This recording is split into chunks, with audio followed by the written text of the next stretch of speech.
और that is called universal religion. अगर वो हमने जिया नहीं तो हम group of meditations, group of religions की बात कर रहे हैं। Yes, that can suit to particular group, लेकिन ऐसा कौन सा हो कि जिसमें हमको मेडिटेशन 24 आवर्स वाली हो।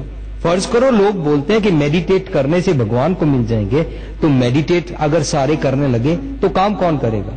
दुकानें कैसे चलेंगी? इंडस्ट्री कैसे चलेगी?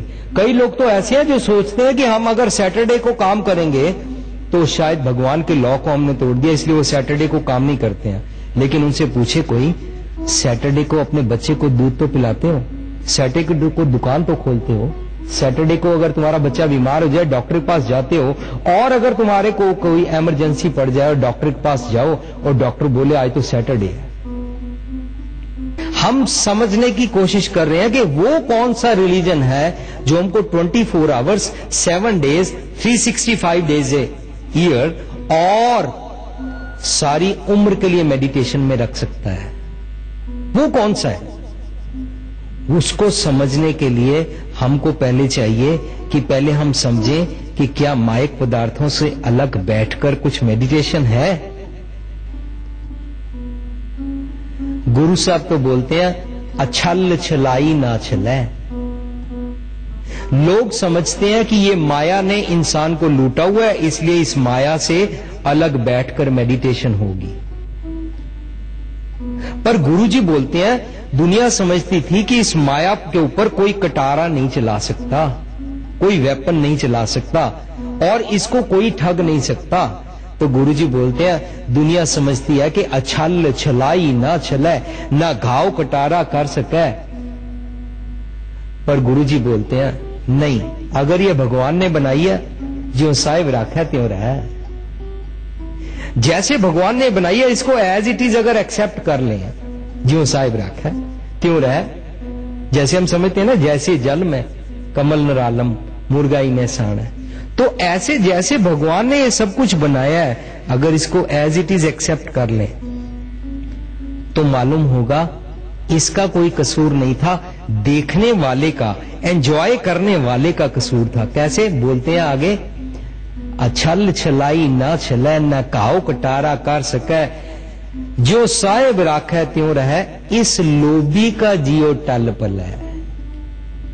इसका जो जियो था, इसका जो सबकॉन्शियस था, वो इसके पीछे डावाडोल है, वो कहीं भाग रहा है इसके पीछे।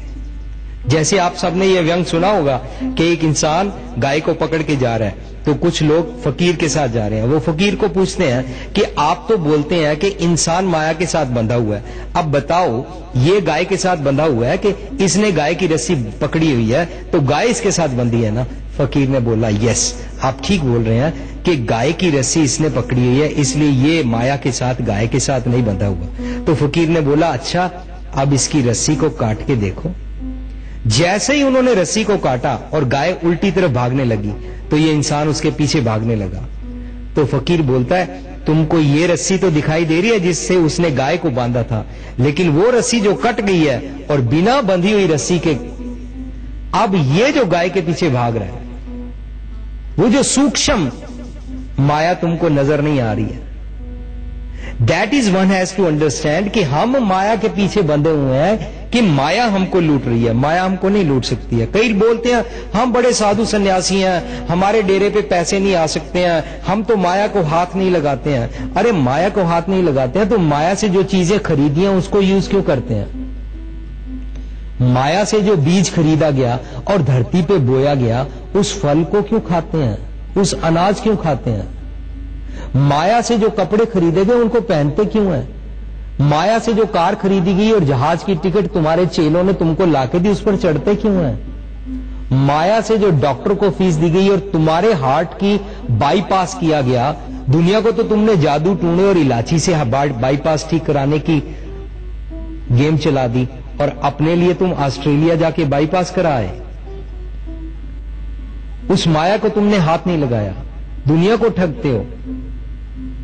मुझको तो ऐसे लगता है कि हमको इस माया के बारे में और समझना होगा कि माया को हाथ लगाने से हम बीमार नहीं हो जाते हैं। माया को हम कैसे देख रहे हैं, माया के पीछे हम कैसे भाग रहे हैं, माया के पीछे हमारे सबकॉन्शियस की क्या इंटेंशन है। आज यही तो लोग बोलते हैं मन साफ होना चाहिए। मन साफ की डेफिनेशन क्या हमको मालूम है? आज एक इंसान बोल दे दूसरे में भगवान देखना चाहिए, अपनी ईमानदारी से कमाई करनी चाहिए और खा पी के सो जाना चाहिए, इससे आगे तो मैं कुछ समझ नहीं चाहता, मन साफ होना चाहिए। तो मन साफ की डेफिनेशन क्या हुई? हमारी बनाई हुई। अगर हम माया के पीछे इतनी बुरी तरह से खचत हैं तो ये तो मन साफ ना हुआ। मन साफ सबकॉन्शियस सेंटर्ड है या नहीं, इसके बारे में मुझको लगता है अगले एपिसोड में हमको कुछ और डिटेल में जाना होगा। हम अपने पिछले प्रोग्राम से लगातार ये समझने का यत्न कर रहे हैं कि मेडिटेशन क्या है। आज मेडिकल साइंस या जितने भी धर्मों ने मेडिटेशन के बारे में बताया, उसको यहीं तक समझने का यत्न किया जा रहा है कि हम माइंड को कैसे काबू कर लें। हम समझने का यत्न करेंगे कि मेडिटेशन उससे आगे की कोई बात है। समाधि, जिस मेडिटेशन की बात आम इंसान कर रहा है और मेडिकल साइंस कर रही है और मेजॉरिटी ऑफ रिलीजन्स कर रहे हैं, उसका महत्व, उसका यूज केवल वहीं तक है जिससे हमारी साइकोसोमैटिक डिजीज ठीक होती है। साइकोसोमैटिक डिजीज क्या है? जैसे हमारे दिमाग में कोई ट्रबल शुरू हुई है, हमने कुछ गलत मलत सोचा है, तो कुछ ऐसे केमिकल प्रोड्यूस होंगे जिससे हमारा सोमैटिक, हमारा बॉडी का कुछ गड़बड़ होना शुरू हो जाएगा। ये मानसिक रोग है।